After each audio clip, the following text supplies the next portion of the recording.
Miyamoto did a interview that, like everyone else, he was actually pretty shocked at how well the Super Mario Brothers movie has been doing. Yeah. And yeah, he's it's of course it's mentioned in the article here that they did a different version of it for Japan. Yeah, like it's not like a straight adaptation. Yeah, which I would be interested. Like, I would want to watch like the our version of it, and then like maybe watch the Japanese version of it with subtitles. I wonder if the Blu-ray will have that language track. Ooh, That would be a reason to wait for the Blu-ray if it does. yeah, Or although there is always the possibility that they would be lazy with the subtitles and just use the English subtitles for both language tracks. yeah. That they would probably do that. Yeah, That's lame. yeah, It's like how my holy grail is I want the original awful cut of Sonic the Hedgehog. yeah, yeah. Oh yeah, with the ugly. Yeah. Yeah, Hey Ninjato. but so Miyamoto. By the way, just in case anybody shows up who doesn't know who Shigeru Miyamoto is, he's basically Nintendo Yes. to a large degree. Yeah, yeah. The one documentary I watched about the console wars between Nintendo and Sega. The one guy at Nintendo said, like, well, he said, I was a guy at Nintendo. Miyamoto was the guy. Yep, that sounds about right. You And like people would like try to compare Yuji Naka to him. Mhm. Um, Look up a game called Balan Wonderland or excuse me, Balan Wonderworld. Yeah. Sometimes see like what Yuji Naka is able to produce these days. Ah, It's not encouraging. yeah. Yeah, we still need to see it too, Chinggis. Yeah. So Miyamoto said, I did have a level like expectation that this movie would also do well, but I was very like the comparing it to the theme park. Hmm. But I was very surprised it went beyond what I could have imagined when it finally came out.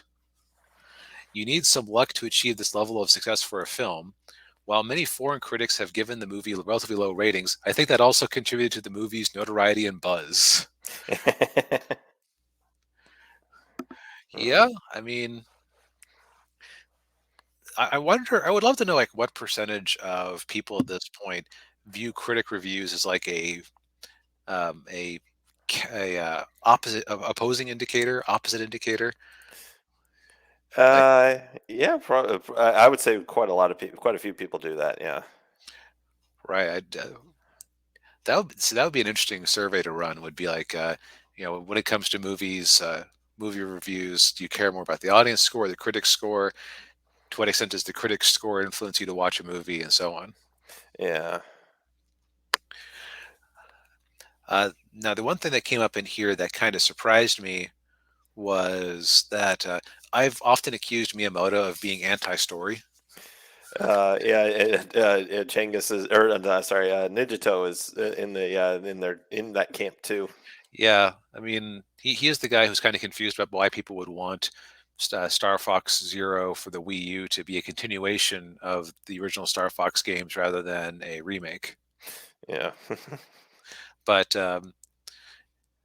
Miyamoto revealed that over the past decade, he's developed an interest in TV morning drama shows in Japan and developed a reputation internally for critiquing them. At Nintendo, I have the joke title of NHK Morning Drama Critic. NHK is a TV studio over there. Right. He said, referencing the national broadcasting company in Japan, I check morning dramas every day and provide various critiques. Sometimes I'll praise them as being fantastic, and other times I'll point out their shortcomings. Gradually, I've become more outspoken. Even my wife has told me, I don't want to hear it. Go talk about it somewhere else. Over the past 10 or 20 years of doing this, I've developed an interest in creating dramas.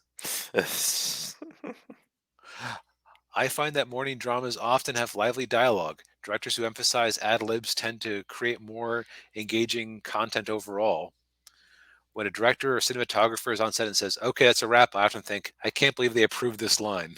I realize they have lively conversations, how lively conversations are crucial in creating dramas.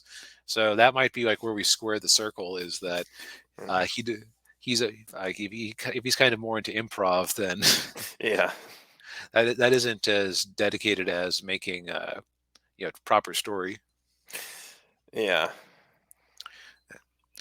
But let's see, and then he just ends off with the what we were already talking about. So, but Yeah. yeah, basically over the past decade or so, I've been quite conscious of creating dramas in my daily life, Hmm. which that just baffles me with what I know about like Nintendo's output. So Yeah. Yeah. that that was the most interesting thing. Like, I don't think we would have brought this to our attention if it had just been he was surprised by the performance because no freaking duh, everyone was. Oh yeah. But it's one of those things that challenges my view of the man. It's like, what? Yeah. He wants to Yeah. create dramas. He's like interested in story and what? What? This is the guy who created a video game with a plumber just jumping around and and Yeah, yeah. Well, I think I've mentioned in previous weeks how Nintendo has been actively like, if a game has too much story, like the Paper Mario series, they just slowly chop away at it. And I talked about the weirdness where, like, if you have a character who is a Bob-omb, yeah. they aren't allowed to be distinctive. Like they can't look different than other Bob-ombs because that's breaking brand identity. And the only way they kind of got away with giving a character or giving that Bob-omb character the nickname or the name Bobby to tell him apart was because he had amnesia and a character gave him a nickname as very clear it wasn't his actual name. Can't have Uh, that. that's like the in the going back to Evil Dead, the fake shimps. Ninja Toe says Star Fox Zero was such an overhated game. Never played it.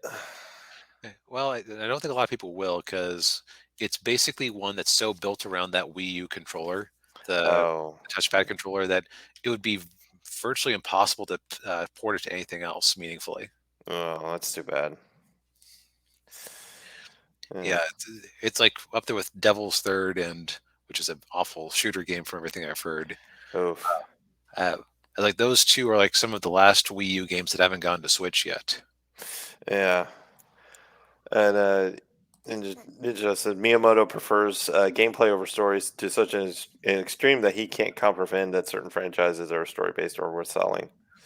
Yeah, that's where this whole thing is just so odd to me. Yeah. Yeah. Well, I mean, maybe he sees video games differently than like dramas and Yeah, that could be. From everything I've heard, the Mario movie is pretty plot light, which makes me wonder if about the Zelda movie they have in production, because like mm, that one just by the it has like a whole hero's journey thing going on, so it yeah, feels like they would have to have more story. yeah, yeah. It's basically Link having to rescue Zelda or find Zelda and then fighting the evil whatever version of Ganon we've got that they've got in there. Right, and there isn't really a side character you could pull the thing in Mario movie where they're saving Luigi with. Yeah, So I think they would actually have to be saving Zelda. yeah. Um, and Ninja says he also doesn't make new entries like Star Fox unless it's to sell a gimmick. Yeah, and Zelda, Yeah, yeah, is the only story-based game. yeah. So that'll be interesting to see how that shapes up. Yeah. So as long as we're talking about, video games are a valid root stock for the movies, Hmm. you know, is streaming able to generate big returns?